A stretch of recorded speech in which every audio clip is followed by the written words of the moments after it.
Hello friends, good morning. मैं तीसवा वर्मा आपका प्यारा सा चैनल डायनामिक इंस्टीट्यूट में आपका स्वागत करता हूं। मैं आज आप लोगों को टेंस बताऊंगा, ठीक है। इंग्लिश ग्रामर का टेंस बताऊंगा, जो कि कोई भी आपको सेंटेंस बनाते हो तो उसमें टेंस की आवश्यकता पड़ती है। तो आइए देखते हैं कि प्रेजेंट टेंस जो होते हैं कितनी प्रकार के होते हैं। According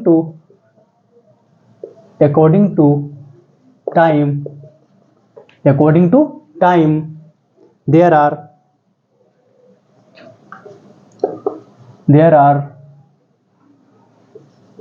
three kinds of tense.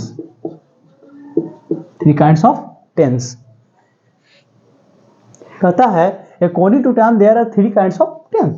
समय के अनुसार टेंस को 3 भागों में बांटा गया है। जैसे कि हम देखते हैं, फर्स्ट आपको होता है प्रेजेंट टेंस, दूसरा आपका होगा पास्ट टेंस, तीसरा आपका होगा फ्यूचर टेंस।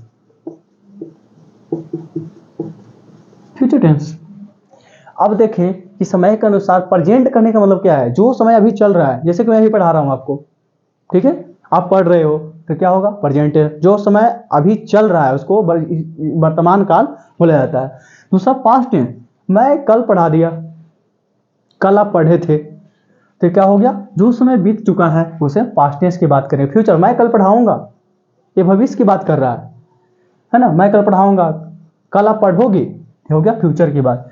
आगे देखते हैं, there are following kinds of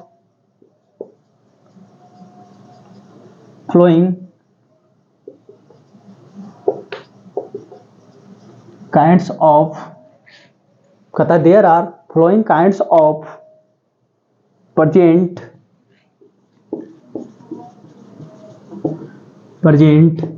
past, future tense. Present, past, future tense. First में देखेंगे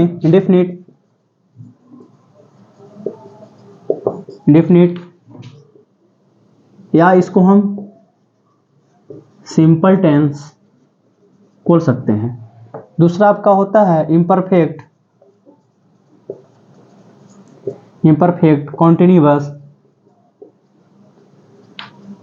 कॉन्टिन्यूअस या प्रोग्रेसिव टेंस। ये तीनों का अर्थ एक ही चीज है कि जो समय अभी चल रहा है, कॉन्टिन्यूअस, प्रोग्रेसिव या इम्परफेक्ट। तीसरा देखते हैं परफेक्ट टेंस। फोर आपका होता है परफेक्ट कॉन्टिन्यूअस या परफेक्ट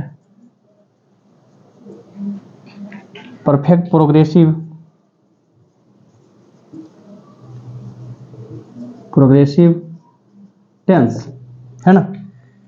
इसको यानी कि there are following kinds of present, past, future tense, यानी कि तीनों टेंस जो बताया गया है प्रेजेंट, पास्ट, फ्यूचर के अनुसार, इसको 4 भागों में बांटा गया है। जैसे कि प्रेजेंट इंडेफिनिट बोल सकते हो, प्रेजेंट इम्परफेक्ट बोल सकते हो, present perfect, present perfect continuous. उसी तरह से हम past indefinite, past imperfect, past perfect continuous. जैसे फ्यूचर के लिए हम देखेंगे तो future indefinite, future perfect, future perfect continuous. इसको जल्दी से नोट करिए।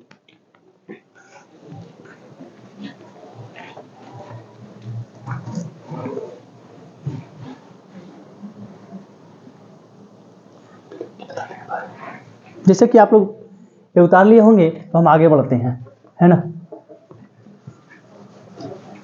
तो आप जानेंगे वर्ब, क्योंकि अगर कोई भी सेंटेंस बनाते हो तो उसमें वर्ब की बहुत जरूरत होती है।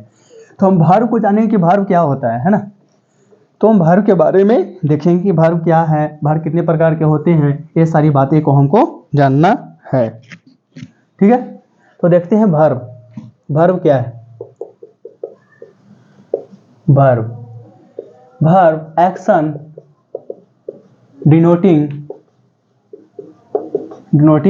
वर्ड,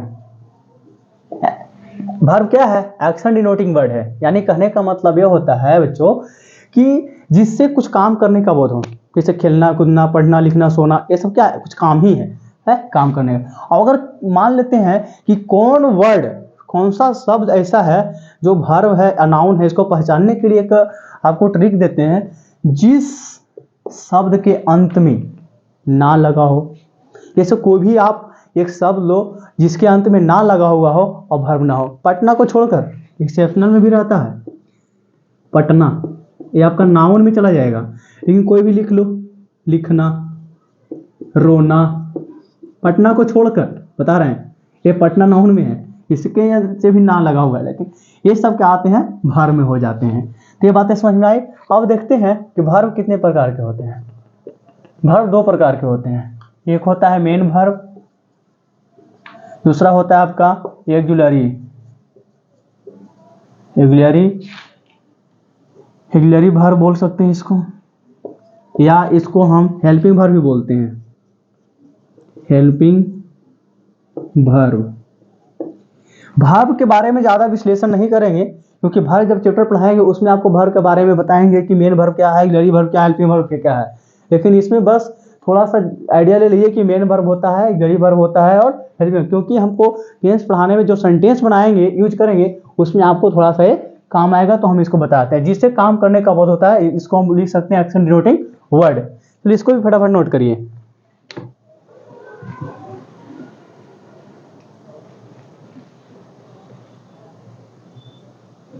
चलिए नोट कर लिए हो, तो आगे हम देखते हैं कि वर्ब के और भी टाइप्स होते हैं, जैसे कि V1, V2, V4, V5। तो उसको हम देख लेते हैं कि V1 को क्या बोला जाता है, V4 को, V2 को क्या बोला जाता है, V5 को क्या बोला जाता है। जैसे कि देखते हैं V1, V2, V3, V4 और फिर V5, इसको क्या बोलते हैं? जैसे कि हम इसको बोलते हैं प्रेजेंट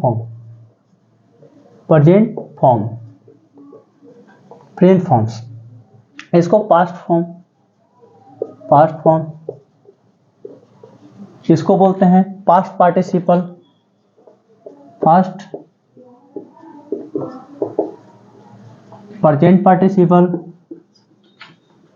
प्रेजेंट पार्टिसिपल, इसको हम बोलेंगे प्रेजेंट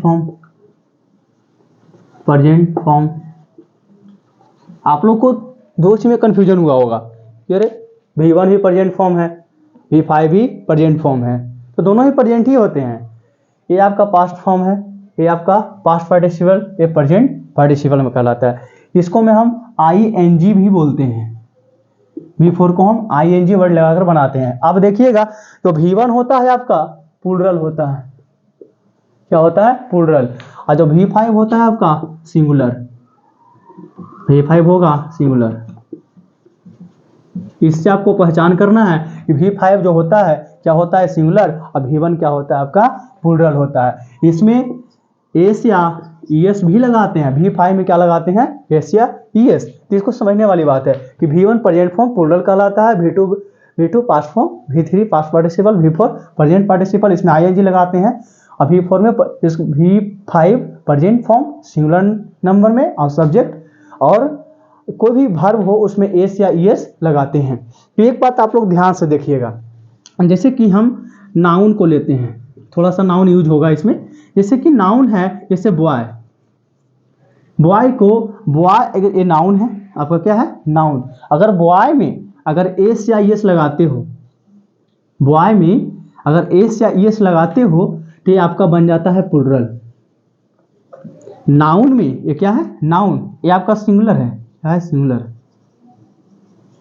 ये क्या है आपका? सिंगुलर। अगर एस या ES लगा देते हैं तो क्या बन जाता है? फुल। ऐसे एग्जांपल और लेते हैं, बेंच, तो इसका क्या होगा? बेंचेज। तो एस या ES लगा दिए तो क्या हो गया मेरा? अगर नाउन में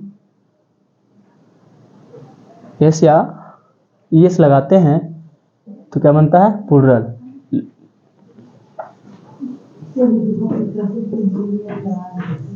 लेकिन इसके जस्ट उल्टा होता है वर्ब, इसके जस्ट उल्टा होता है वर्ब। जैसे वर्ब लेते हैं रीड, क्या लेते हैं? ये क्या है मेरा?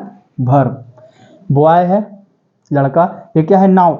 नाउन में एस या ईएस हम लगाते हैं तो बन जाता है प्लूरल, यहाँ पे समझने वाली बात है। लेकिन अगर रीड है, वर्ब है, रीड माने पढ़ना, तो इसमें अगर एस या ईएस लगाएंगे तो बन जाएगा सिंगुलर। जैसे कि देखो एस लगा दिए तो क्या बन गया सिंगुलर। ये आपका क्या है प्लूरल, क्या है प्लूरल।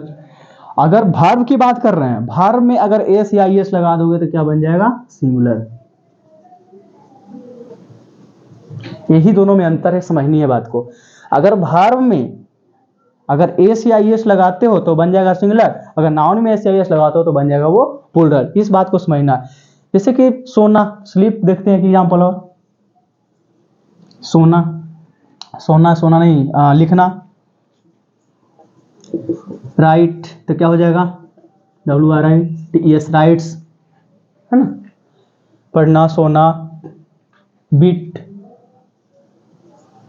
बीट BEATS बीट्स, पिटना, बहुत सारे ऐसे एग्जाम्पल पढ़ा हुआ है। लेकिन ये बात समझनी है कि अगर वर्ब में एस या ईएस लगाते हो तो क्या हो जाता है वो सिंगुलर, और अगर नाउन में एस या ईएस लगाते हो तो हो जाता है आपका प्लूरल। तो ये बात ध्यान में रखना है। तो हमको क्या पढ़ना है अभी वर्ब, नाउन की, नाउन तो बस समझने के लिए।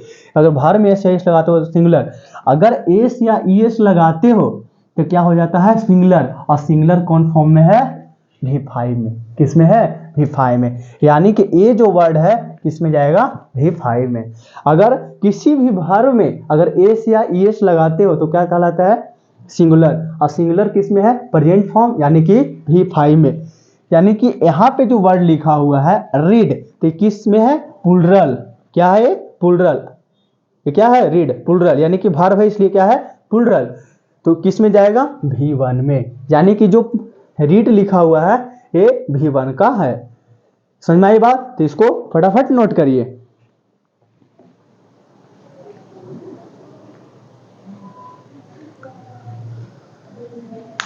तो आज के लिए इतना ही रहेगा, आगे मैं इसको और कंटिन्यू करूंगा और बताऊंगा, सेंटेंस बनाने के लिए इसे बताऊंगा। लेकिन इतना आप लोग समझ लीजिएगा कि नाउन में एस या ईएस लगाते हैं तो प्लूरल, और अगर वर्ब में एस या ईएस लगाते हैं तो आपको सिंगुलर हो जाता है। जो एस या ईएस लग गया, ये वर्ड में एस या ईएस लग गया यानी कि सिंगुलर, यानी कि किसका वर्ड हो गया, किस फॉर्म में आ गया V5 में। वर्ब किसका है V5, एक किसका कहलाएगा V1, यानी कि प्लूरल आएगा V1 में। तो आगे मैं कंटिन्यू अगले लेक्चर में करूंगा। आज के लिए थैंक यू, धन्यवाद।